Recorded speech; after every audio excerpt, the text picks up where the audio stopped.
Hey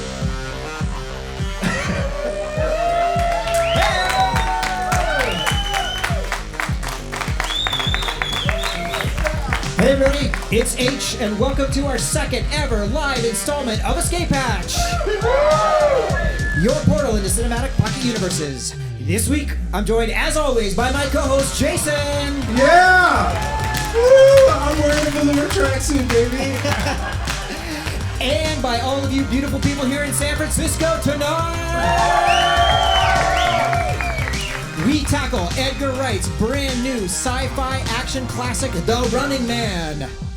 If you're enjoying the show, we need your help. Take a minute to leave us a 5-star rating and review wherever you listen to your podcast, or just tell your friends about us because it really does help new listeners find the show.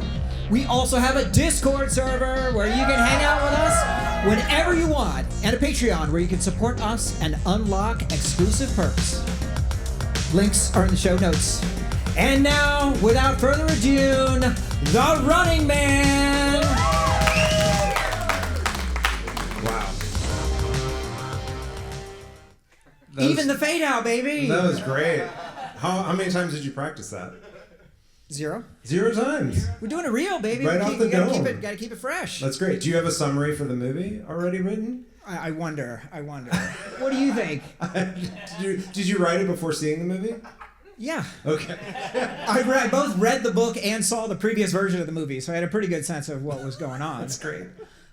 You're not drunk this time. No, this time I just want to get that sober. Yes, I was. If you compare the vocal quality on this episode versus our last one, this one will be less slurry, I think. Okay. Yeah. Very good. Well, so we're on day 2 of Meetup 2025. How's it going so far? I think the vibes are good. The vibes are strong. How are you guys doing? How's it going out there?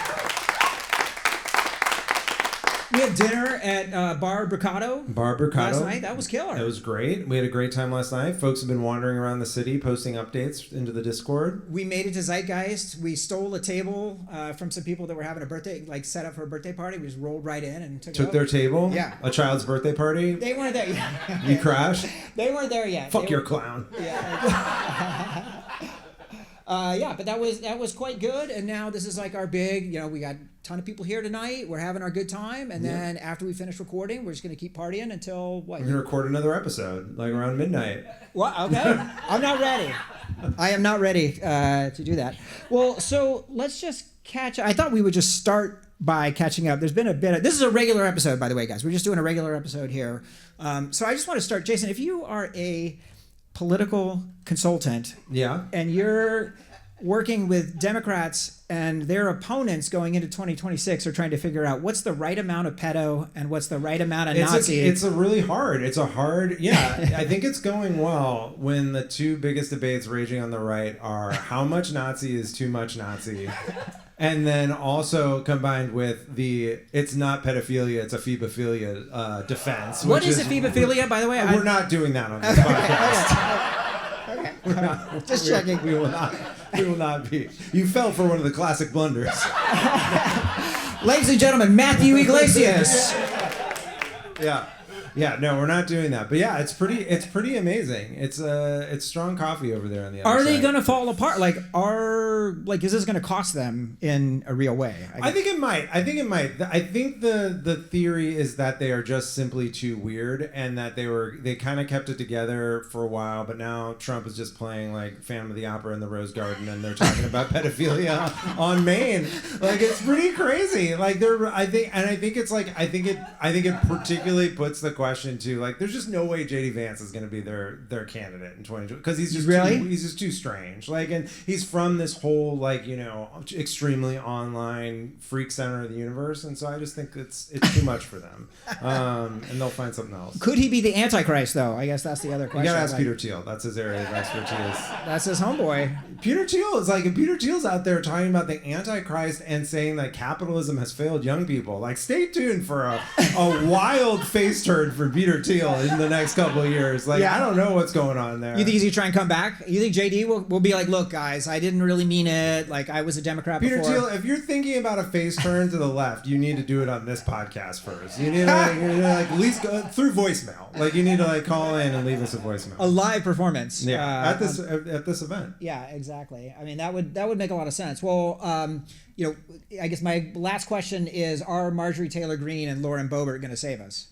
Dude, woke Marjorie Taylor Greene is kind of killing it right now. Like woke Marjorie Taylor Greene. Like, listen, I don't know if she still thinks I have a space laser. This is my question. Like, that's a big gap from here to here. I don't know, but I'm just saying, like, I would get a space laser if she wants, if that's what's required. We can do it. She's kind of down. Yeah. Yeah. So Marjorie Taylor Greene seems like just impeccably like a really upright stand-up person at this point. Hard to question. The funny thing about Boebert that's great is that she was one of the votes on the discharge petition for the Epstein stuff, and the White House tried to strong arm her. The Wizard. And the Wizard. They took her into the Situation Room to like try to strong arm her, take her name off. And it sounded a little something like this. Yeah, well, and the reason I think is because they had reason to believe. Well, this is like total speculation, but it was reported they had reason to believe that she was recording their conversation. What? Yeah, that she was. They were worried that like Boebert was like recording was trying to strong arm you to drop the Epstein stuff. And so they brought her into the Wizard because she would have to check drop her phone. Yeah, as we saw in and hit the vending machine and then go in there. Yeah. I mean, like, obviously, I don't know why they had any doubts, because if there's one thing you're always in good hands with Lauren Boebert. Jason Goldman, ladies and gentlemen. Please tip your waitress. How do I get this to stop falling down? Okay, here, right. This is live theater, people. This is great. It's like a cabaret for listeners who are not watching the video. It's like a cabaret setup. There's like little tables. The people who paid more get to sit closer. It's a really fancy situation. Well, I don't know what Patreon tier gets you a table by yourself like Mr. Java has. Listen, the talent doesn't mix with it. Like it just really go into his head here. Well, we're super excited. So we're here at Light Rail Studios, which I've never been to, but so Elton, give it up to Elton, give it up to Nick, give it up to Freeway. Those guys are keeping it going. This is our very first time ever doing video that isn't Riverside. So this will be kind of fun. I'm going to learn how to do video editing this week. And it's a big week for all of us. You've mentioned that several times. Don't forget. But like I don't know what's going to happen because we have music that we're going to use. So I don't know whether YouTube is going to let us put it up, whether that'll be a problem. Many questions you'll have to discover on this hero's journey. But this could be the new starting for the next phase. The new starting for the new phase. Yeah. All right. Let's ready? Go. Yep. Let's go. Let's go. Okay. Folks should know, in case it's unobvious, Matt told me nothing about what is in this document, what his plan is, anything whatsoever. My job was to make sure there were cheeseburgers for this event. So. And let's hear it for the cheeseburgers. Yeah, thank you. Yeah, well, tonight, so when we did our last live meetup, we did it as part of the Dune Part 2 party. Yep. When Mike Isaac showed up and wrote us up in the New York Times. Yep. When does he get here? He's going to be here soon with the photographer. Yeah. Waiting for Isaac. Yeah. So for that one, we just basically did it as a celebration of Dune Part 2, but we had to wake up at 9 a.m. the following morning to record for 2.5 hours. Oh, right. Talking about Part 2. You love that. I was hungover, yeah. Yeah. And so tonight, we are covering the movie that we all went and saw together in IMAX back at the scene of the crime at the Metreon, The Running Man. Yeah. Edgar Wright's The Running Man. So that's our episode tonight, and we will be getting to that in just a few minutes. But before we do, Jason, next week on the pod, what do we got? As I laid out last week, extremely exciting. We have joining us. We're going to be doing our Best of Escape Hatch episode as we welcome back. Here we go. I'm going to edit this shit out. Our Best of Escape Hatch with our very exciting episode from last year, The Fellowship of the Ring with Joanna Robinson. That's amazing. Joe. So that is extremely exciting. And then the week after that, get that out of here. The week after that, we have Joe coming back for the Two Towers. That's amazing. Boom. So stay tuned for that. Everybody have a great holiday season. We'll be resting up and then getting ready for the rest of the year. Meanwhile, Jason, can we do some quick Hatch news? Would you like to know more? From beyond. Dune Part 3 has wrapped. That's wrapped. And in every previous Dune, they've come back for more shooting. So they will, right? They probably will need to do more shooting. Sure. But yeah, they've wrapped. It's very exciting. Still on track for a December 18th, 2026 release, which is a terrible date that we hope moves. Meetup 3, baby! Meetup 3. We'll see. Yeah. Stay tuned. Yeah, no one wants to do it on that date. So, but there's been no press stuff that has come from it basically at all. Like there was that one picture of Timmy out in the desert, and I think that's it. There's the one picture out in the desert, and there's a little bit of the Robert Pattinson as Scytale scuttlebutt, and that's pretty much it so far. Not much. Pretty scant. I guess we'll get is it Vanity Fair? We'll have the photos. You think what's her name is out there? Fran? Annie Leibovitz? Yeah, Annie is out there taking pictures. Fran Leibovitz. Is that different? That's a different person. Okay. Yeah. She's probably out there in Wadi Rum taking photos. Yeah, I'm excited. Timmy's got that shaved head. Did you see the Timmy video? Did you see the Timmy video for? Did anybody watch that video? I posted it in the Discord today. The for Marty Supreme. This is strong coffee. Like this is good stuff. Like he does a thing. It's like a 4-minute, Zoom, 7-minute, 8-minute video. At least 8 minutes. He does a Zoom with his marketing team to talk about the promotion of Marty Supreme, and it's a whole extended bit about him saying like crazy stuff and just acting like a lunatic, and it's very, very funny. Because Marty in the 50s was this ping pong player that introduced like a hustler, and he introduced and popularized ping pong. And one of the ideas that he had was instead of having white balls, they should have orange balls, so you could see them better when the game is happening. Yeah. And so his ideas for promotion said with a completely straight face where we should paint the Statue of Liberty orange. Yeah. And then the Eiffel Tower should be painted orange. And we should get a blimp and it should be orange. It's pretty good. It's pretty funny. And like the reaction of the marketing folks are really like everyone. But were they in on it? Like yeah. I think it was a whole bit. Okay. But it's a good bit. Wild shit. Yeah. Yeah. It's good. I'm excited for the movie now. I'm very excited. That's on Christmas Day. Great. Will Timmy win an Oscar? He wants one. He wants excellence. He wants to be great. I love greatness. I love it. His earnestness is really endearing. Like he really wants to be great. He wants to do good work. He's out there, trying to get people do anything to get people to go to the movies. Mm-hmm. He deserves it. The thing I'm sad about, this occurred to me today watching it. We were denied the Timmy-led Coen Brothers movie that we deserved. We got him as a partial in French Dispatch, but that's not even a partial, really. The Coen Brothers need to come back together. That's Wes Anderson, also. Yeah. Also not the Coen Brothers. Yeah. Okay, good point. Yeah. The Coen Brothers need to come back together and do a Western where Timmy plays a Jewish sheriff and Buster Scruggs Part 17. It's all of the Coen Brothers themes together at once. It's absurdist. It's stuff with Jewish folklore. It's Timmy Timmy on a horse. Who doesn't want Timmy on a horse? They need to just give us this. I'm into it. Yeah. Get him on the horn. Get him on the horn and make it happen. Let's see. Next piece of Dune news. I watched the first episode of the 2-part James Cameron, The Making of Avatar films. Even though you're an Avatar hater. Even though I'm an Avatar hater, I think the stories are just generally way overlong, and the thing that I came up with is we were just talking about Wes Anderson and the difference between late Wes Anderson versus Rushmore and how the artifice wasn't there and it was much more focused and tight and story focused. Right. And that's where I feel Cameron is. If you look at Terminator, it is a perfect story that has amazing special effects. And now we have these unbelievable special effects, but the story is a little belabored. There's no sentient whales in Terminator, though, and there are sentient whales in Avatar, and so... Were you levitating during that trailer today? The trailer was awesome! I thought it was amazing. The fire lady? When the balloon is catching on fire and he's running down. Amazing. Jake Sully. Spider, he's able to breathe on on Pandora, and then he can use his dreads to plug into a creature. I was like,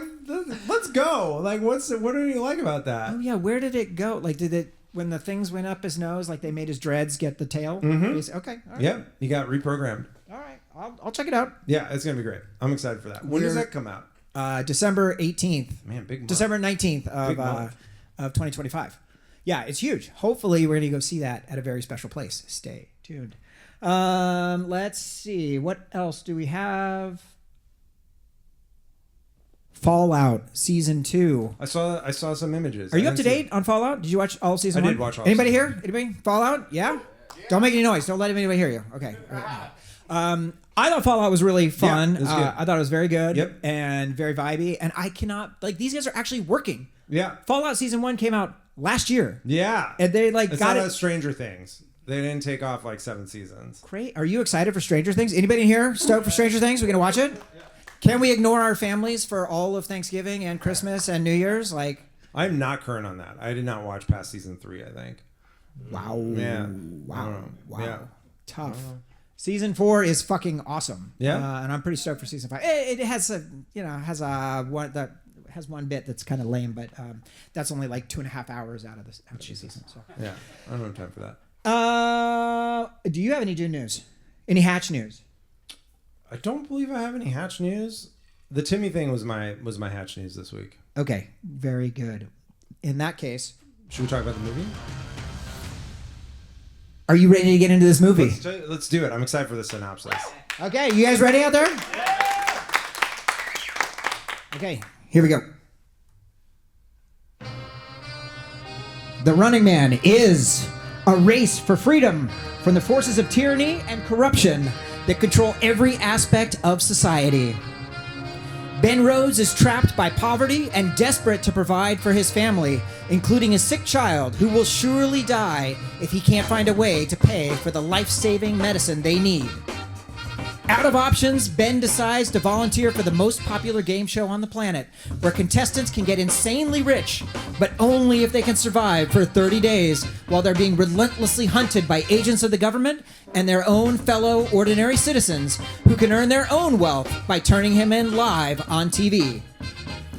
As Ben's flight continues, he uncovers the true secrets underlying this dangerously rigged game and commits to burning it all down so that he alone will be the final contestant on The Running Man. Woo! I like that you called him Ben Rhodes. I did? New movie idea. Deputy National Security Advisor Ben Rhodes. Noted non-scrub. Yeah. Ben Rhodes would have been great in this movie. Yeah, great, yeah. He would have run his little ass off. So, Jason, what was your first experience with The Running Man 2025? It was several hours ago. I really didn't know. I didn't know much about it. I didn't read many of the reviews. I saw the one trailer, which I think a lot of like the big moments in the movie are in the trailer. They gave like the whole thing. Yeah, I think you pretty much can see the trailer and kind of know what's in the movie. I think the thing that I didn't know until I saw some of the press for the movie was I didn't really know that like Lee Pace was in the movie. That was weird. Lee Like Pace you hire Lee Pace, Yeah. and then you put him in a mask. Well, we were talking about this out at the bar, and we were wondering if it was a Mandalorian situation where, like, they said, we want to hire Lee Pace, and Lee Pace is like, well, and they're like, what if you just do, like, the third act scenes, and the rest of the time, like, we have a Lee Pace stand-in? Yeah. So it's possible there was some of that, frankly. But... I would have was say Mando, John Wayne's grandson or whoever. But here's the reason why I don't think it was is because he looked very Lee Pace in physio. Like he was kind of Lee Pace coded. He was Lee Pace lithe and Lee Pace like kind of, you know. I don't like that they ugified Lee Pace at the end either. I don't like that You're like, my boyfriend, don't do that. Yeah, don't do that to my guy. I mean, they put the Uggo makeup on him. I didn't like that. The eye thing was cool when it pulled that out. And there's some point in the movie where they switched to the Lee Pace close-ups and you can see the Lee Pace eyebrows. Oh yeah, and those are definitely his eyebrows. But like before they show the eyebrows to the mask, it might have been a Mando situation. Yeah, that's my call. That's what I'm saying. That's your main takeaway. That's my main takeaway about the movie is that we may have only had part of Lee Pace in it. And we covered, I just re-listened to our episode, just absolute banger. Who was on The Running Man? Originally? Running Man, so Dale_A is on record as The Running Man being one of his all-time favorite movies. And we were supposed to do, I can't remember. We were supposed to do something with Greg, and at the last minute, I think he had to like make a cool TV show. And so we had Running Man, we had Dale come in, and then I pinged Jonesy, and so like, Oh, it was a double feature. yeah, and I got just roasted for an hour. Was I there? Yeah, you were very Okay, happy. great. You were very happy. Yeah. But obviously, Running Man '87, very important to us, like a great and classic movie. Yeah, a great one. In my notes, I had Richard Dawkins was great in it, but I realized it was not Richard Dawkins. No, it was a different one. Man, you're good with the names tonight. Yeah. Yeah. Is Running Man another abduction meet cute? Does he like Yeah. No, that was, we spent a long time on that part. Yeah. That's a good move. But not, well, I guess there was, well, not really this movie, but kind of. We'll get to that, the hostage. Yeah, sort of a little bit. Yeah. It is an abduction meet cute. They gotta have that. Yeah, they can't get enough of it. So quick behind the scenes on this. So again, this is based on a Richard Bachman book. Yeah. And I didn't realize until I re-listened to my episode, I'd actually done more research. So apparently Bachman, we had just had Meredith. Meredith was telling us about how on sunny days he would write as Stephen King, on rainy days he would write as Bachman. He actually had a full persona for Bachman. He had a background, like he was writing on a farm and he was married and all this stuff. That was all just made up shit. It was a whole method acting thing. Yeah, that's crazy. That is crazy. Yeah. He seems like a deeply strange person, Stephen King. What would your like persona be if you were? I mean, listen, man. Like I barely make it through the day just as me. I don't know if I have the energy to like create a whole other one. Yeah, but God bless. I guess it worked. He wrote really good books as Bachman. It worked for this one, that's for sure. So the '87 movie is a classic, but again, a lot of people felt like it wasn't a faithful adaptation of the book. It made a lot of changes to it. It's like all one night, and they bring a little bit more of the underground stuff like right into the mix of the movie. So everything's super streamlined. Right. And Edgar Wright said back in 2017 it was his dream project and that he wanted to be more faithful to the book. And I would say I would give him not a great score on being faithful to the book in the end. When we'll get there in a little bit, but did you agree with that? I don't know. I haven't read the book in a very long time, so I don't remember the like sort of like how much of the I assume there wasn't like a V-wing self-piloted plane where like the number of toilets on the plane is like a really important plot point that you have to keep track of across multiple acts of the movie. I assume that's not in the book and that was improvised. I think the tone of the movie is like, it does not really track the book. No. The tone is very much more kind of like an Edgar Wright idea. Which I think is okay. Like, I actually think is good. I think for Edgar Wright to be making a movie that feels like an Edgar Wright movie is a good idea. Yeah. That makes a lot of sense to me. So this filmed November 2024 to March of 25. The budget of this was only 110 million. That's good. Like that. That's good. He kept it pretty tight. Oh, that's really hard to do, especially with as many people who are in that movie. Yeah, exactly. And then for worldwide box office, stay tuned. It's done about 8.3 million so far through Friday night. And we helped. We did. Yeah. Woo! We bought 20 tickets to that thing. It was pretty. It was like there was people in the theater. Yeah, it wasn't packed. More than when Jared Leto showed up for Tron. Yeah. There was like 3 rows of the theater that were full of folks. Okay. I All think. right. That's a start. It's a big ass theater. Yeah. We did not rent it out this time. No. This is our first meetup where we did not rent out the theater. Yeah. How do you feel? I mean, it's more fun when we rent out the theater, but you know, this is a gift. We didn't have this studio also though in the last meetup, so correct. There's upgrades everywhere. Yeah. Yeah. It's definitely good. So also at the box office in November of 2025, Predator: Badlands, Yeah. Wicked for Good, Tron: Ares, Demon Slayer: Infinity Castle, and Gabby's Dollhouse. The movie. I've seen Gabby's Dollhouse. And Tron. And I've seen Tron. Okay. Yeah. Man, not an amazing time for movies. Like the year 2025. It's pretty tough right now. Yeah, it's tough. Yeah. I think the end of the year, Marty Supreme will be great. You know, speaking of movies though right now, the Pope, did you see the Pope had a whole bunch of like movie stars? No. What happened? I need to get a job with this Pope. This Pope is if he needs like. Does he tweet? If he tweets. Are you kidding? He's like this Pope. Elite. If he needs like a digital court Jew like to come and like help in any way, like he tweet He tweeted a whole thing about how like people building AI systems need to have like ethical frameworks in mind, and Mark Andreessen did a like shitty quote tweet about it, and then he got shamed by tech people for being an asshole and had to delete the tweet. It's a real vibe shift that happened actually because of the Pope. The Pope fucking won a tweet battle with Mark Andreessen. Is one thing. About time. The Pope is like, you know what would be chill? Like while I'm, just chilling here on the throne of St. Peter, is I'm going to just have a whole bunch of Hollywood celebrities show up in the Vatican, and we're going to talk about how movies are dope. And he gave this whole speech, this happened today, where he gave this whole speech about how, movies are imperiled, but it's really important to keep going, and like cinemas are communal meeting space. So he's touching on this theme of like people should be able to get together in real space, and this is like what movies do for us. And then he had this killer line about how the algorithm serves us things that it thinks will work for us, but art opens our minds to possibilities we haven't considered. He had this like really, for sure. He had this really, but it's like the Pope. Like I mean, like the Pope has figured it out. Mark Andreessen has not figured it out. You know what the Pope needs? What's that? Movie podcast. The Pope needs a co-host of movie podcast. Golly. Yeah. Anyway, I want. Do they have a cinema at the Vatican? They must. They must have a recording studio. I wonder what they have. Can you imagine if you you're just like we're dropping some microphones in the Sistine Chapel and Pope just pod. like, the acoustics alone would be worth it. Amazing. This is why he needs to hire me. Leo, drop a line. Let's make it happen. Oh my God, I have good credentials. You're good with people from Chicago. Yeah, exactly. You're the Chicago Whisperer. Yeah, nicely done. White Sox fans from Chicago, and notable head of state roles. Yeah, there you go. Oh, I like that shout out to Obama Street. That was fun. Yeah, I was in the Running Man. I sensed it wasn't probably in a good part of town though, because it was like where. I actually really liked that piece where they kind of went from slum side and he goes through the security and suddenly he's like in this really beautiful area. Yeah. And the people are walking and we were talking about it in the lobby, which was like, how do the economics of the Running Man world work? Speak on it.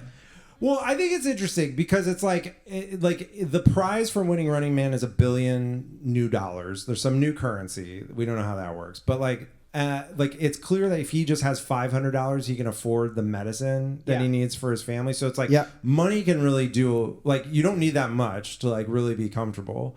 But there's this huge gulf between people living in slum side and like the woman that he abducts later, who's paid more for a scarf than like, he earned in a year. And so I think it's this I think the theory is that like the economics are just really completely have-nots. Like it's basically like Justin Timber time. Like it's like you're either in like the part where you have like centuries of time, or you're got 20 minutes to live. We gotta do that movie. It's a great movie. It's more relevant than ever. Roger Deakins shot that movie. Justin Timber time. When people have been asking for it for weeks. Boom actually wanted to do that like really? 3 or 4 years ago. There we go. She was calling to do that movie. All right. Well. Yeah, so I'm trying to decide where to start on this movie. I guess. What's your first point?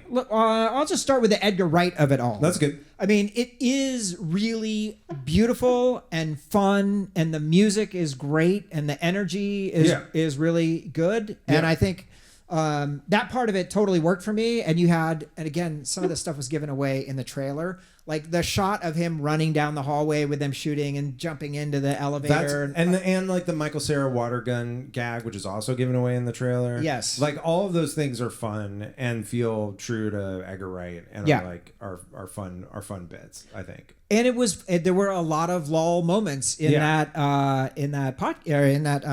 movie. And I think specifically I was just like jaw hanging open when Michael Cera came on and started doing his dad hot dog bit, and the fact that they were treating it completely seriously. Yeah, that was fun. I was like, "What the hell?" It was fun. Like, they really took a big leap with the Michael Cera part and that whole like sort of bit, and the mom I thought was hilarious. The screaming, cackling mom. Like all of that stuff was really funny, and I was glad it was in the movie. I was like, "Oh my God, this is Michael Cera. This is friggin' Scott Pilgrim. These guys are teaming back up." Yeah.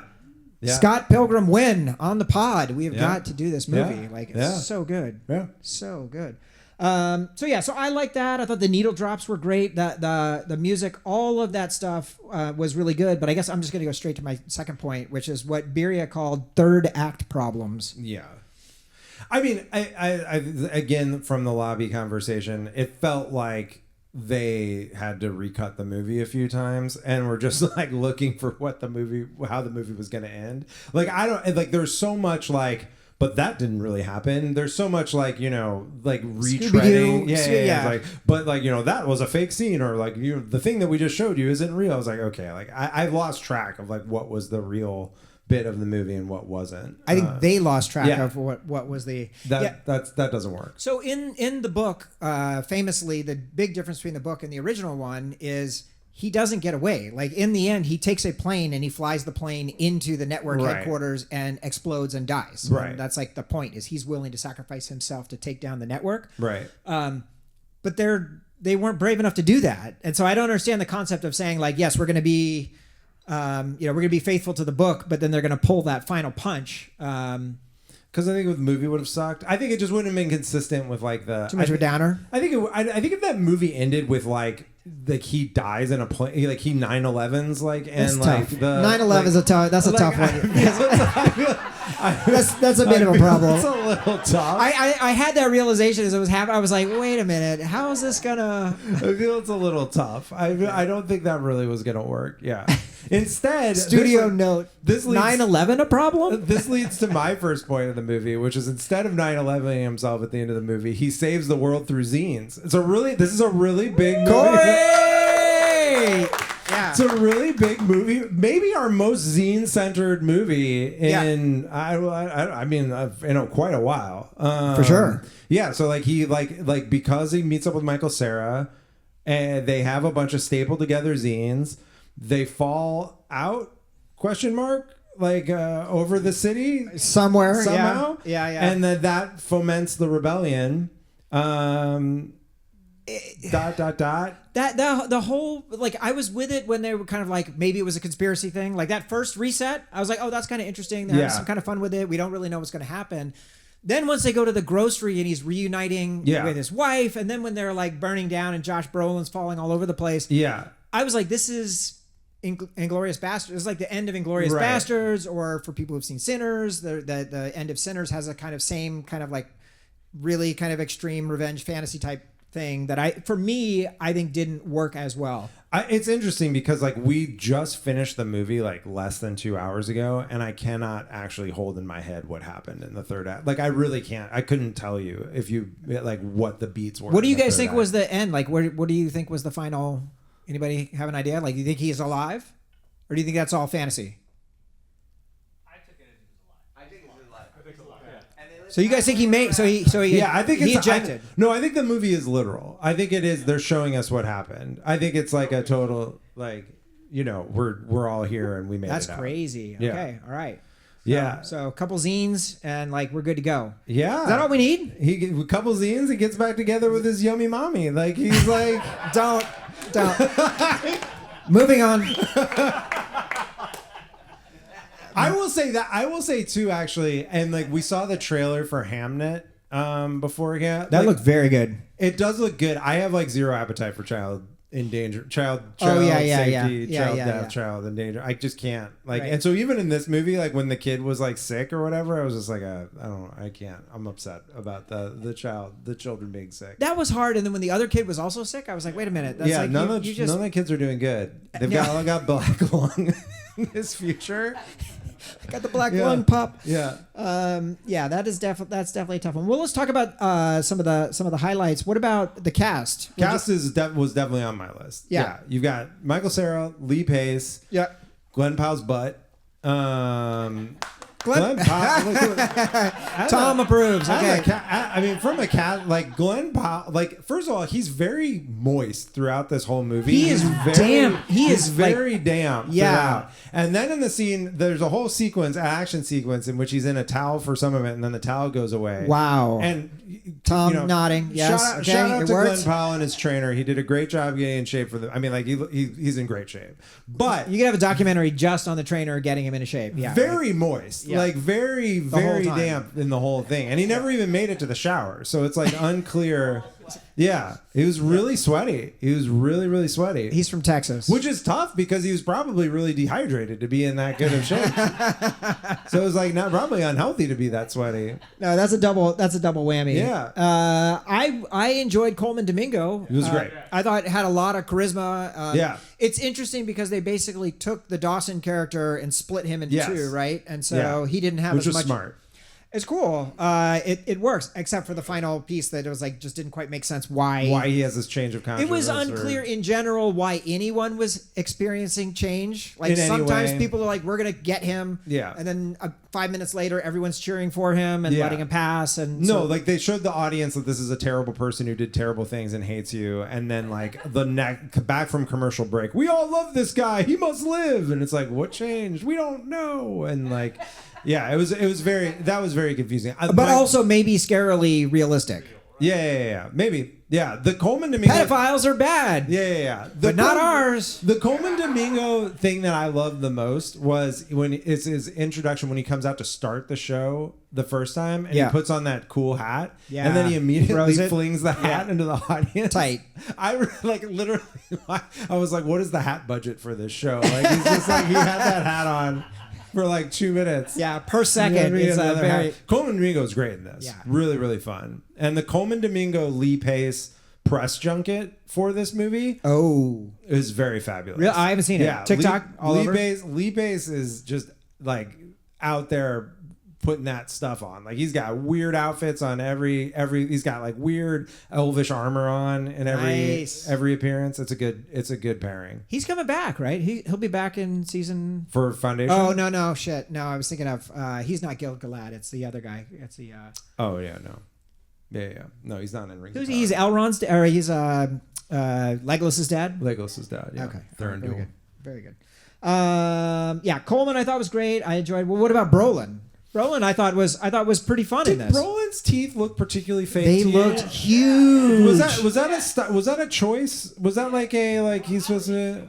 People think it was a choice. Oh, you think All they right. like this? That was like a special effect. Weta was working on Weta that. teeth? They got the teeth from New Zealand. Yeah, exactly. Yeah. From the whales. It was Will Ivory. Yeah, exactly. Well, let's see.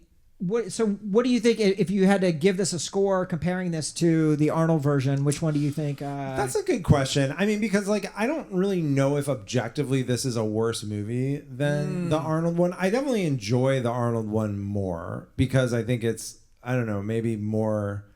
There's certain elements of there are more camp, but it's probably a worse movie, the original one, like in terms of the structure. It really, if not for the third act problems of this movie, I think this would be a clear win. Like it's just like honestly, I can't tell you what happened in the last 30 to 20 minutes of the movie, and so that's everything from when everything that there's a part where he shows up and he's got this fake bomb in his jacket pocket, and this ruse lasts way too fucking long. Can we talk about? So he takes a hostage and then fakes that he's got a bomb with this hostage. Is this the fastest character story arc in the history The of hostage cinema? lady? Her journey. It's like yeah. 2.5 minutes. He put the whammy on her. He told her about her scarf, and she got that scarf on. Listen, like socialists, you gotta listen up. You gotta pay attention to this movie. If you want your politics to succeed, you need to make it about people's scarves. Listen, that's. I mean, I had like a "Are we the baddies" moment, like when it complained about the scarf. Nice scarf. I'm like, I was like, I've are we in bought a trouble? nice scarf. Yeah. Yeah. We're That's gonna trying. be us. Well, yeah. Someone's gonna talk to us about tracksuits, velour tracksuits. velour tracksuits. I could have fed my baby with this velour tracksuit. Yeah. We are pro universal health care on this podcast. To Okay? be clear, this is an Adidas tracksuit. Okay. The tracksuit maybe costs $80. It's not it's not a special edition or anything. All right, I'll let you off the hook. The watch is a different story. I was trying to identify the watch. Yes, we had. Did you get it? I did some googling, and You did? I did some googling. I didn't find anything. Oh, shit. Okay. I will say that I thought it was a Ricard Mill or was meant to evoke Ricard Mill, which is What is that? a douchebag watch. Here's a story about Ricard Mill. Ricard Mills makes incredibly expensive wristwatches in these giant fuck off rectangle cases. and they're exclusively worn by rich douchebags. And I was in Vegas a few weekends back, and I was with a friend who also likes watches, and so we went watch shopping together. And they have a Ricard Mill store at the Crystals Mall in Vegas, and neither one of us liked those watches. We were like, oh, let's see what the fuck's going on there. Yeah. And we go in, and the store's like huge. It's like fuck off huge. It's like 10,000 square feet of like. What do you think their rent is every month? I don't know, but I will tell you, we walked in and we're like, all right, okay. They had like a whole like sports car under a glass case in there, and nothing to do with watches. You couldn't buy the sports car. Unclear why it was there. Just it was there. And then we're like, not a Porsche, so you're like, I don't care about this. So like, what do you have here? Like, what's in? We just came in. Like, what do you have? And they're like, oh, we don't have any watches. We're like, not even to see. Like, you don't even have like because a lot of like Rolex stores don't have any watches you can buy either. Like, they just like almost 100% of Rolex. You can go look. You can't even. A lot of them, but they'll have not for resale models that are like broken ones. That don't have real guts in them. You can like see them. You don't get the weight then. Like how do you? Anyway, these people didn't have shit for sale or to look at. There were 3 people working there at a 10,000 square foot showroom. Did they give you champagne or? I don't know what they do all day. Like, how do they report their performance on at the end of the month? Like, it's a great question. They say, like, how'd you do? I was like, well, we told people we didn't have shit for sale. Like, every time they walked in, we told them the same thing. Did you press the smiley button on the way out? They didn't have one of those. Okay. I would have, though. It was a disappointing experience. Yeah. So anyway, I think he was wearing one of those. Okay. Yeah. Watch talk. Oh, wow. Hey! The speed. Like well-oiled machine over here. Wow. I will just say, let's see, anything that I have missed here. I like the mom. I like the Glenn Powell's love interest in the movie. I thought she was good. I thought she was good. She didn't have much to do, but I thought she was good. Yeah. I liked her, and who else is in the movie? No one. It was... I think the attempted the morality tale that he tries to do at the very end of like turn off the TV and go that stuff like that also didn't feel like quite earned for me. It is like it does kind of become like sort of an anti-fascist movie. Yes, at the end, like more like it's obviously like it's interesting politically because like part of the movie is grounded in like what we talked about a lot, this 80s 90s, like it's not the state, it's the corporation that's the problem, right? Which I think still is like a theme that doesn't quite work in the contemporary mode, but like when it gets to the end and like the triumph of the zines, like there's a lot of there's like a lot of the future liberals want like there's a lot of like there's a lot of like explicit like very kind of anti-fascist imagery for sure, and like stuff that they throw in almost as like a background little eye test or whatever. I thought that was interesting. I don't know if that's what they wanted from their obviously very much screen tested ending, but I think so. I thought some of the disinformation stuff was pretty interesting. Like the AI edited videos. Yeah. It's funny that so if people haven't seen the movie, one of the things is like the characters, the Running Man, have to self-tape themselves every day for 10 minutes and send in the tape, and they use that on the show. But then like he goes on a rant and they just don't use it and they AI edit him instead. And so that's like a plot device they use. But then at some point, he says to the Josh Brolin character, it was like, well, you can just fucking make up all this shit anyway. Like, why don't you just like tell them? And why do you even have real people on the show at all? Why don't you just have the whole thing be AI generated like you do for the videos? Which is a logical question to ask. And Brolin has this very kind of hand wavy answer, which is like, humans crave the unpredictability of people or something. That's like, bro, like just like you are a Running Man contestant. Be unpredictable. Like, but it is the same as the Matrix, right? Like we couldn't accept a happy Matrix. We had to have. Yeah, he does try to give. He basically does give like sort of the architect, like Brolin doing the architect speech.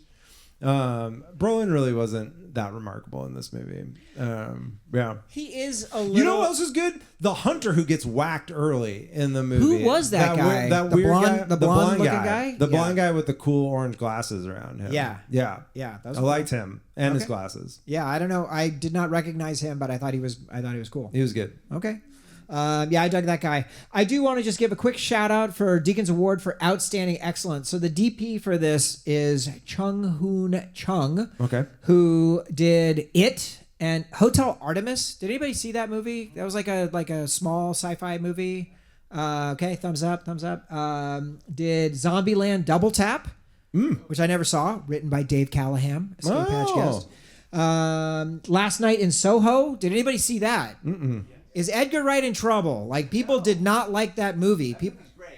Okay, we got a thumbs up from Java for that, but I've definitely heard mixed reviews on that one as well.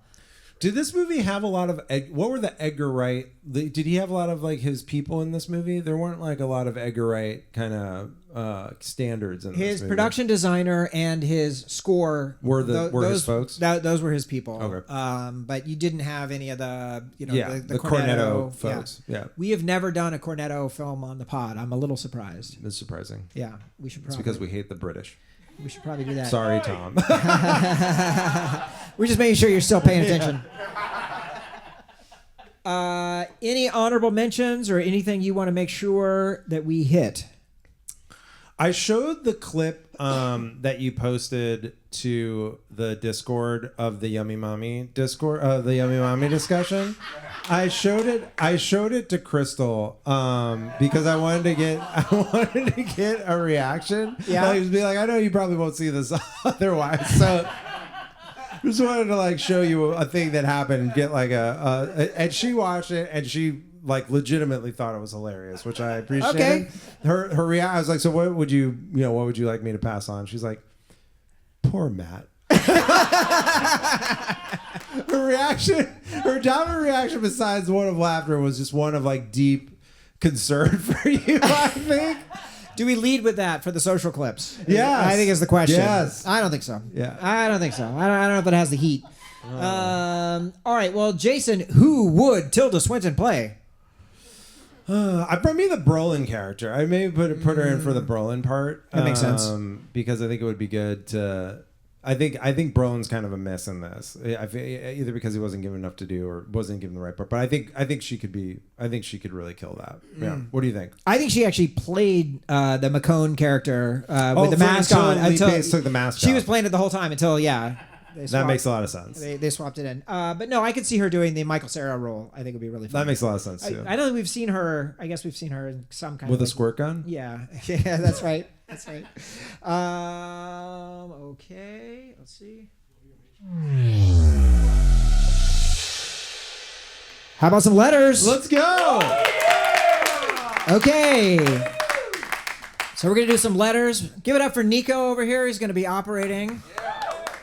So we're gonna do a mix of letters that have been sent in by dear friends of the pod who could not be here tonight, as well as some folks that are going to be getting involved within the room. And our first voicemail is from. Hold on 1 second. 1 second before you start. 1 second. Baby, this is Lizen. Hi, friends. This is Lizen. Something magical happened to me, and it was all of you.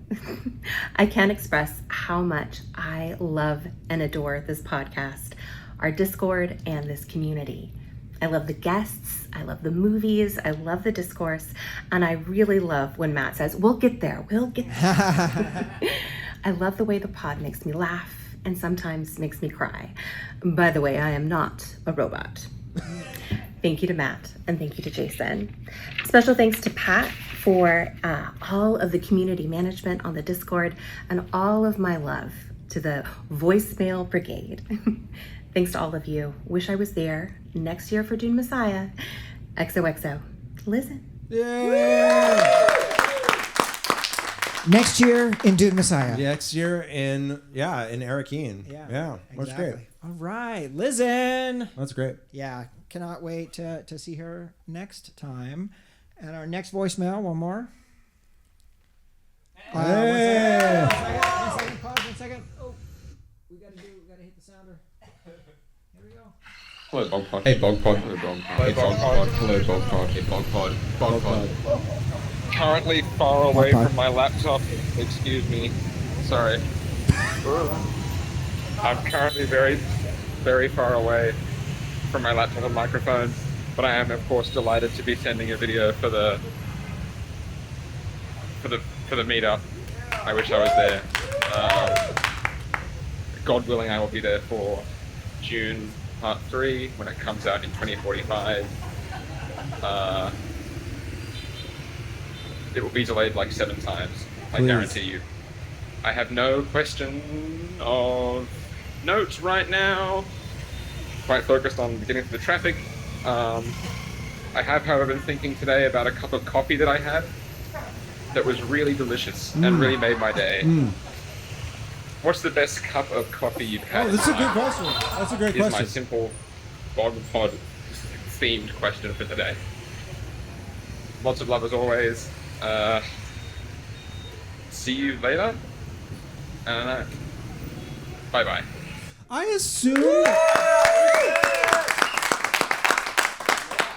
assume that's Sydney. I think he's in Thailand. I was just gonna say because I like, but Vietnam. Okay, yeah, because I was like, if he's not at home, this is like, it looks like a Bourne scene, like where he's like, like he's like running like Carl Urban is right across the street in his fucking in his Indian outfit. Yeah, don't switch seats with her.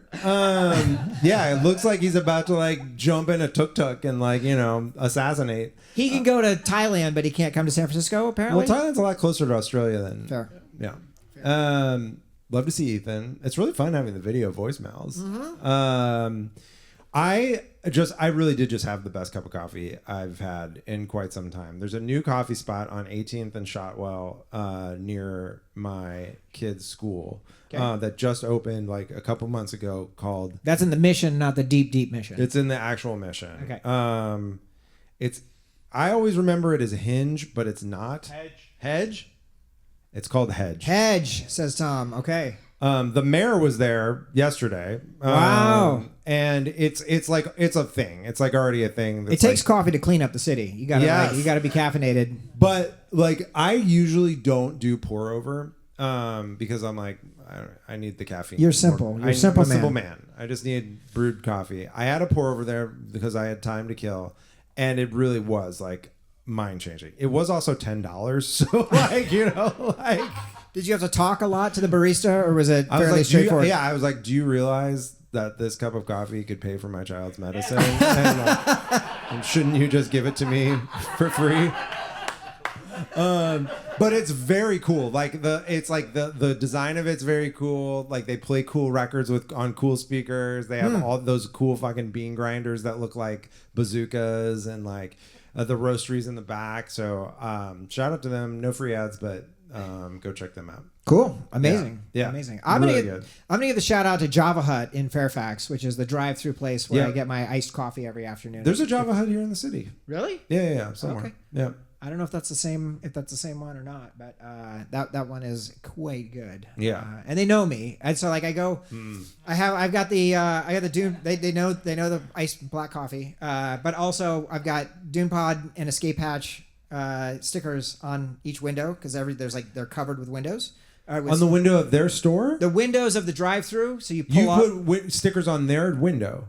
There's tons of stickers. Everybody's putting stickers up on the windows. Okay. The windows open when they take your order, and so I put an Escape Hatch up there. Put a Dune Pod up there. He's not just a Escape Hatch co-host and producer. He's also the street team. The street team, exactly. Yeah. But I pulled up the other day, and somebody had put up "Je suis Charlie." You seen these around? Yeah. These fucking. Did you put a Escape Hatch sticker over it? No, I fucking tore it off. Oh my god! I was going to write "fuck Nazis." All right.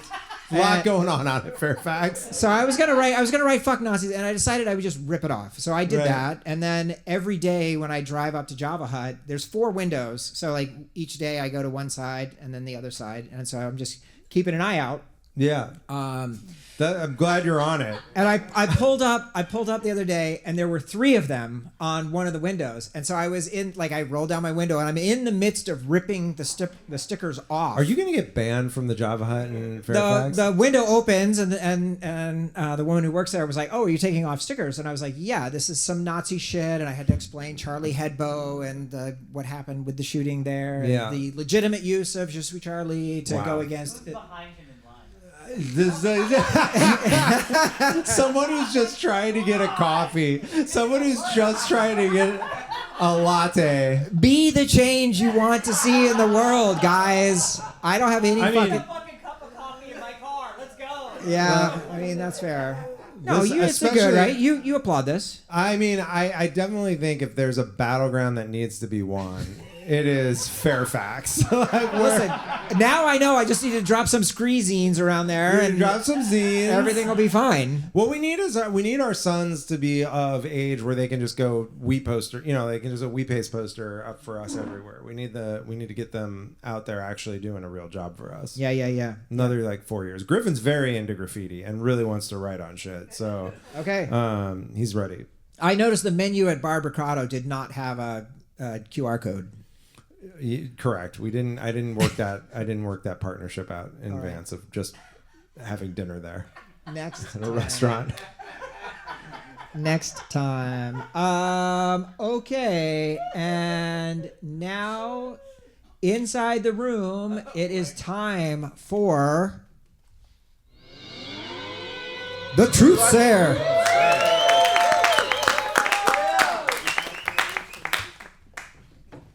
Watch this. We got roadies. Give it up for Freeway, everybody. All right, Birya, how's it feel like having just been on the pod to do Rushmore? It was... Hold on. Let's get you right in the middle. Yeah, you got it. It was really fun to be on the pod. Yeah. Really surreal, too. You guys listen to the Rushmore episode, anybody? Hey! It was fun. I've gotten a lot of compliments on that episode, actually. I have people who are... I have too. Yeah. Okay, I shared it with a bunch of people that I went to that school with, and they got a real kick out of it. So, yeah, thank you very much for having me on. Amazing job. Yeah. So, Truth Sayer this week, a special edition for Meetup 2025. This is the 130th Truth Sayer segment. Woo!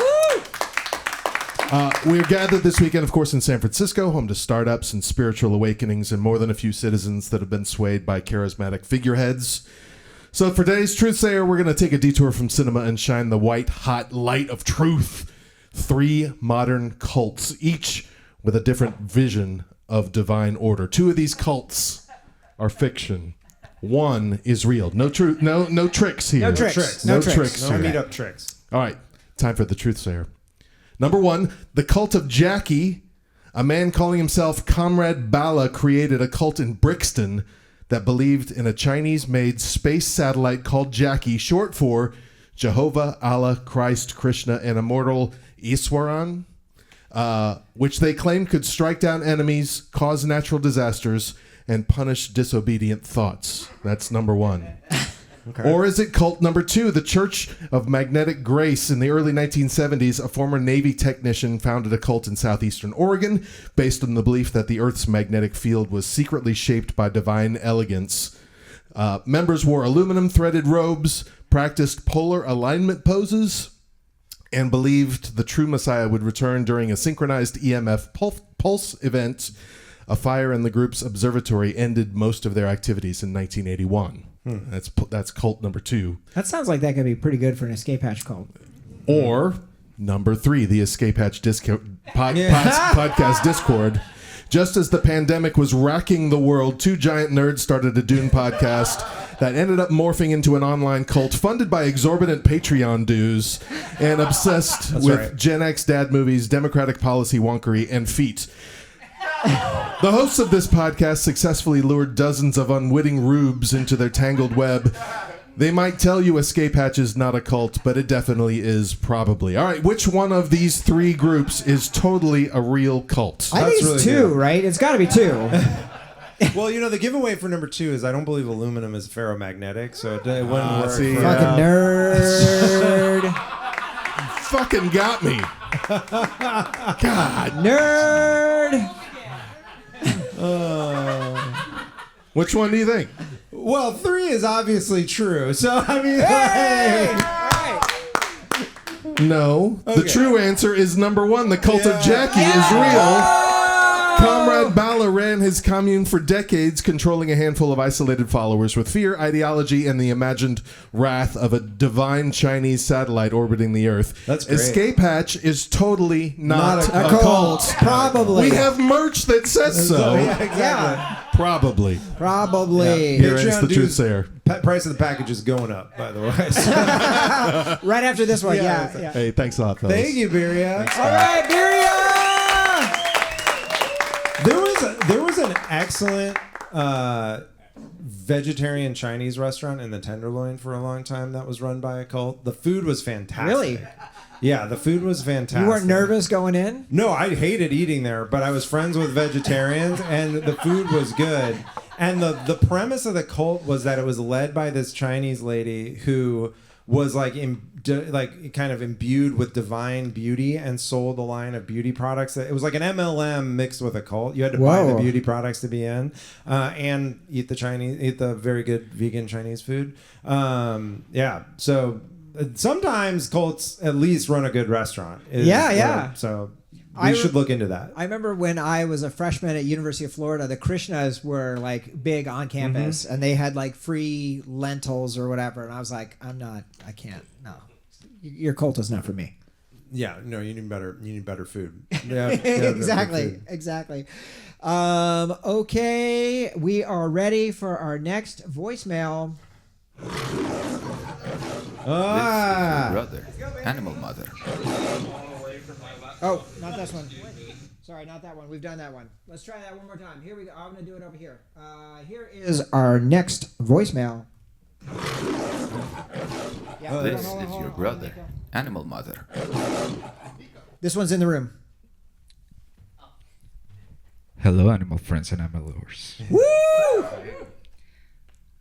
I started as a salesman, Mr. H. I sold dreams of social mobility. I'd like to try to sell something to you. You have meddled with the primary forces of nature, Mr. H, and I will not have it.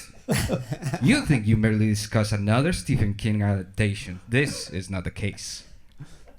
You think in terms of films and yummy mummies. There are no films. There are no yummy mummies. There is only the international system of audiences that is the atomic and subatomic and galactic structure of things today. And you will atone. Am I getting through to you, Mr. H? Yes. You get up on your weekly podcast and howl about Tilda and Timmy. There is no Tilda. There is no Timmy. There is only Patreon and Discord. We no longer live in a world of nations and ideologies. The world is a business, Mr. H. It has been since man crawled out of the slime. And our children will live to see that perfect world. All necessities provided. All anxieties tranquilized. All boredom amused. Thank you all. Yeah. See you in Valhalla. Keep the change, you filthy animals. Man, that was really good. That was really good. Among many things I loved in that, the Animal Mother's pronunciation of yummy mummies is now that is the canonical. Canonical, yeah. That's the canonical way it is said. Yeah. We need to sample that for the soundboard. No, that sounds right. Yeah. That sounds right. That would touch something inside me. That was good. I really like that. Nicely done. It was atmospheric in here. It was really good. It felt threatening. really, really good. Okay, this next one is also in the room. This is going to happen over here.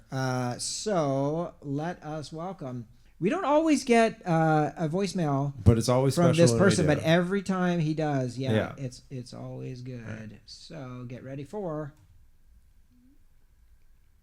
Get ready for. No, not that one. Nope. Not that one. Get ready for.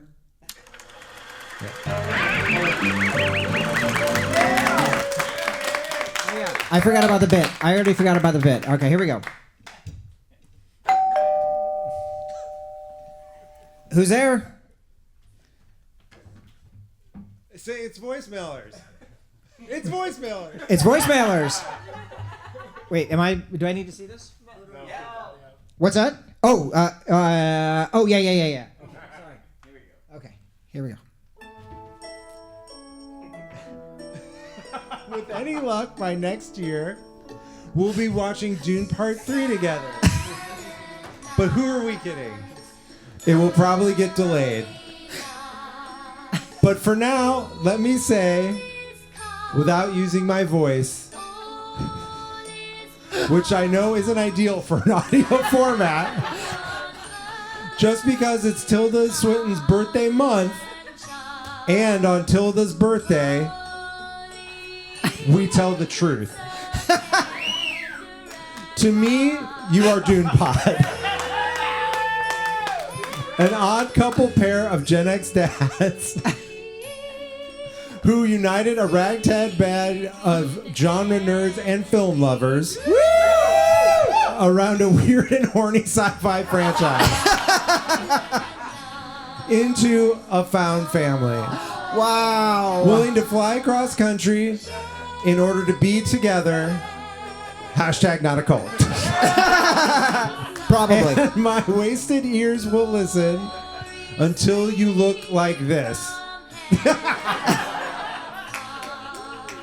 Happy birthday, Tilda!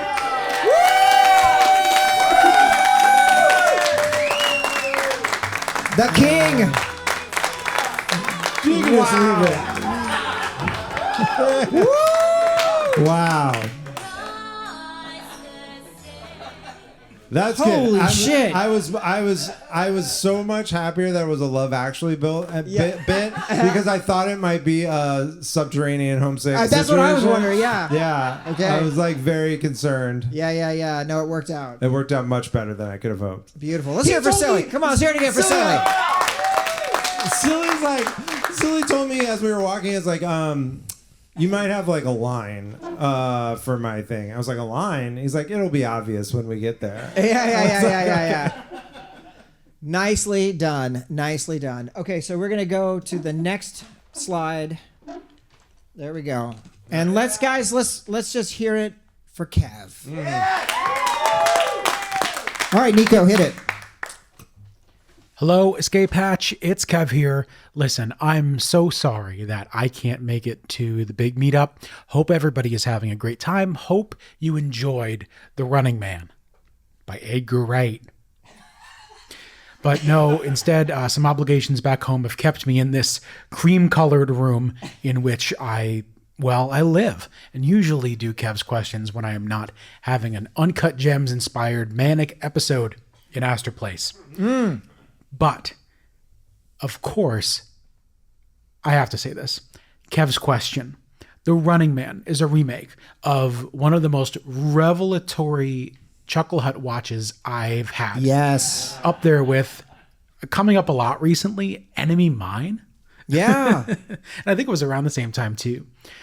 If you could go back and redo an episode of Escape Hatch, what would it be and why?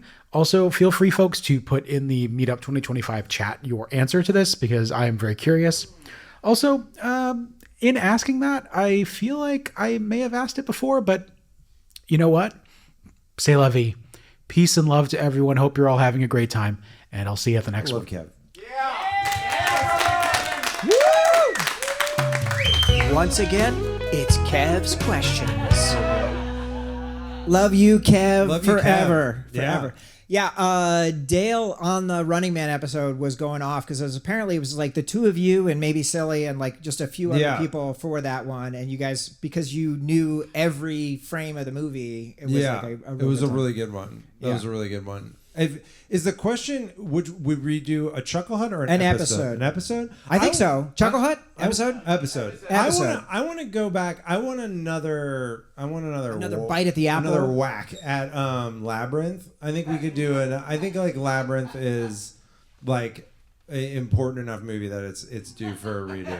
I mean, Daisy was amazing, right? Daisy was great. Like, she had all the Bowie details, She had all the Bowie musical details and stuff. Yeah, I just think it's not because of Daisy. It's just like Yeah, I yeah, think yeah. the movie No. is like so important. No, that- I almost got in trouble because we had like a very early like big boost for the pod. Episode 4, I think, was Arrival with Veronica Belmont, who I happen to have met through April. Oh, and we promised her.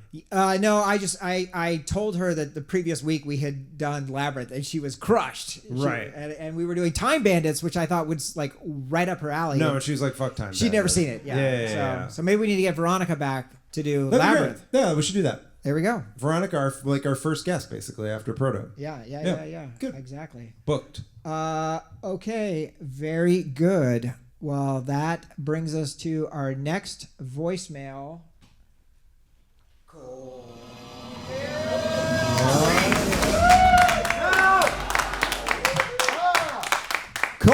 Yeah!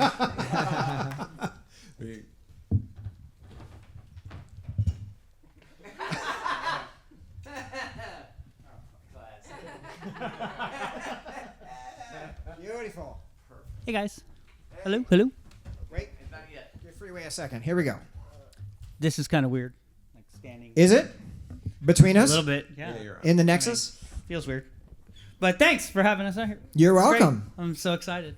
I've been saying repeatedly how happy I am, which is really nice to say. You know, after the ups and downs we've had for the past 5.5 years. plus. Yeah. So, but I've been in a really great mood, and I love being here. I love the vibes here. Been soaking it all up. Dispensaries are great. I just went to one. That's all I needed to clear it all right at the beginning. And so, How'd the burrito live up to San Francisco I standards? did not have a burrito. I had a taco. Vegetarian taco? No, Okay. I'm not a vegetarian. I Okay. don't know why H thinks I'm vegetarian, but I'm not. Okay. But no, it was excellent though. Everything we had, and my actually probably one of my most favorite cups of coffee I had this morning. Oh. Where are we at today? What was that place? Tartine. Oh my God. So I'm like, Did you get bread? So this has been my whole thing. Like of the Tartine, I was telling Noelle, I was like, we're going to some fucking bakery in the morning. And she's like, Some "Do you know bakery." people like make a pilgrimage to go there. I was Yes. like, I was like, no big deal. Whatever. It was good. I guess Yeah. I got a ham croissant, but the coffee, I felt like Dale Cooper. Like it was like, Oh, nice. this is really good. Yeah. So, but We should do Twin Peaks. Like some. You're putting Well, I a don't- lot on the schedule in this I- live yeah, it's recording. pretty We're gonna heavy. be here. This We're gonna next be you here just late. to like live in the moment. In the next Just 5.5 enjoy the years. moment. Okay. All right, fair. Okay. All right. So, but anyway, I love you guys. Thank you for having me. I had a great time so far. I have a little bit left tomorrow morning. Yeah. And then I'm out of here. Back to Austin, Texas. Meet up in Austin next week for people that are going to be around. Awesome. Check it out. All right. Cool. Anyway, I like the movie enough. I thought he would ask me a question or something to kind of Who would Who would Tilda Swinton play? Swinton play? She would play the crazy mom. Yes. Michael Cera's mom. Yes. The one who laughs a lot. Yeah. God, that lady was good. She was going for it. Yeah. She had a lot to do. I wonder how many people they auditioned for that part. What do you think about the big button, like the big fascist button on your? I didn't understand that until they pressed it. I really didn't. I wasn't tracking that it was. No, that was like very quickly introduced, Yeah. and then they're like, it's just happening. Yeah. No, it was weird. Yeah. Pretty amazing the ability for them to get to the house in 4 minutes from wherever they were. Like, not the biggest problem in the movie. Yeah. the travel time is. Why didn't they just take an eagle? Anyway, thanks guys. Yeah. I really appreciate Corey, it. we love you. I love you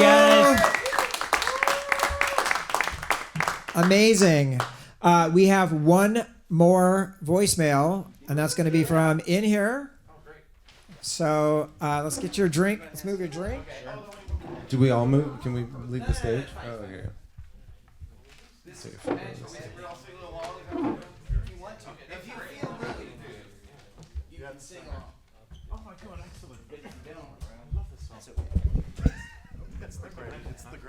Oh my God. This is amazing. Where's my guitar? I texted Jason. I said, what if I bring a tambourine, but with a little duct tape around it, just. I was like, under no circumstances do you need to humor his. Wait, we don't performance. get a copy of the lyrics? Oh yeah. Hey, do you have an extra copy? Send me hand him a copy. I can see Mr. Jarvis. Oh my God. All right, just in case. Y'all hear that? Okay, guys. Mr. Java, everybody, make some noise! Oh, yes. Thank you. Hey, somebody take a video so I can send it to my wife. Oh, don't worry. There's video. Mr. Java. Hey, it's Mr. Java. All right, no question, just a song. You sing along. I printed out lyrics. You want to sing along, sing along. When we get to the end, Really that's when we give it. really get into it. You'll know it by the end, okay? Song from your childhood age. You'll probably know this one. I know this This one. one I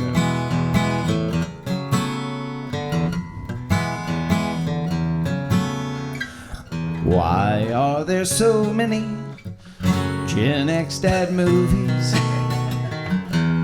And who is this podcast for?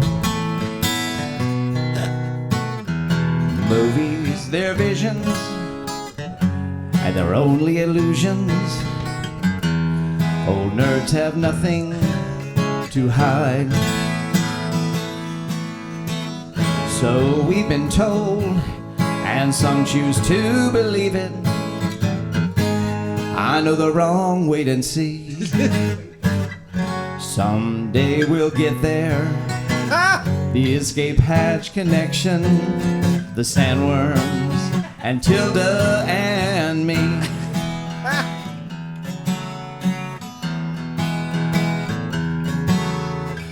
Who said that every voicemail would be heard and answered if sent into H's inbox? Well, Corey, he thought of that. Benbiria, he believed it for 130 episodes. Look what it's done so far. What's so amazing to keep us hatch gazing? And what do we think we might hear? Someday we'll get there. The escape hatch connection with Gold Toe and Timmy and me. All of us under its spell. You know that it's probably magic. And then we get quiet. Have you been half asleep? And have you heard voices? I've heard them calling my name. And is this the sweet sound that posts the foot pictures? Well, the voice, it might be one in the same. I've heard it too many times to ignore it.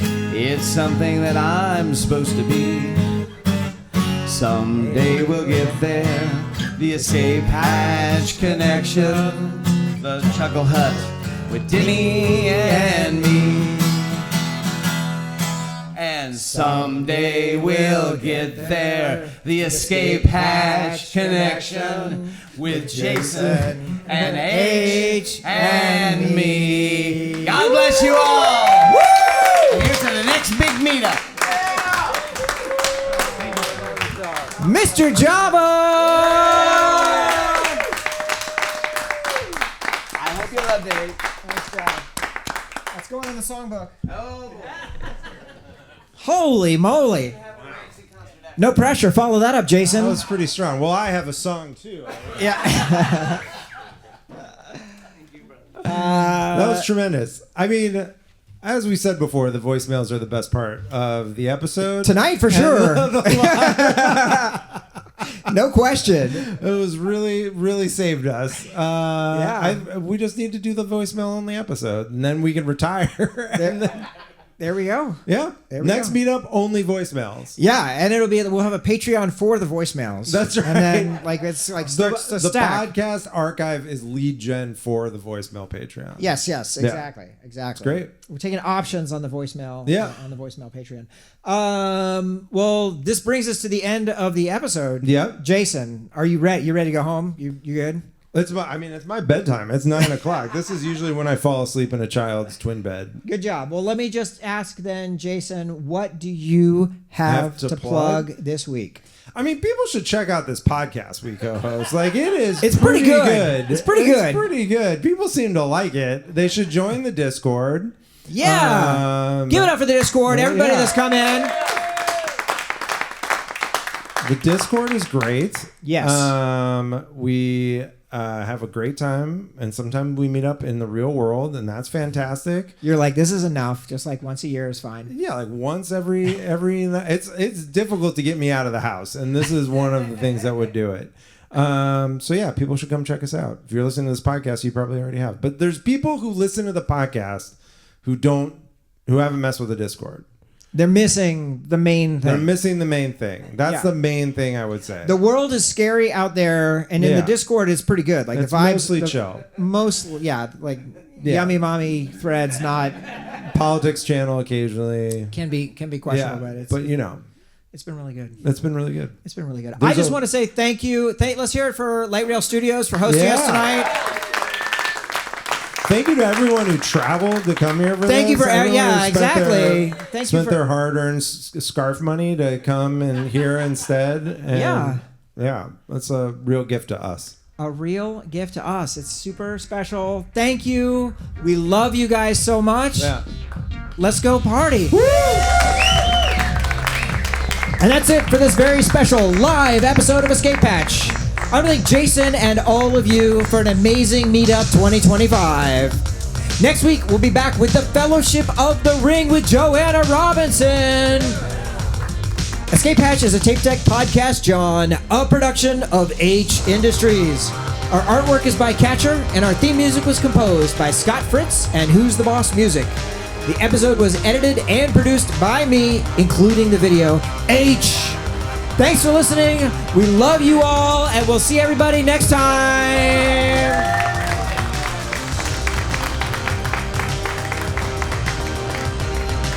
Let's go vandalize the Java Hut. Woo!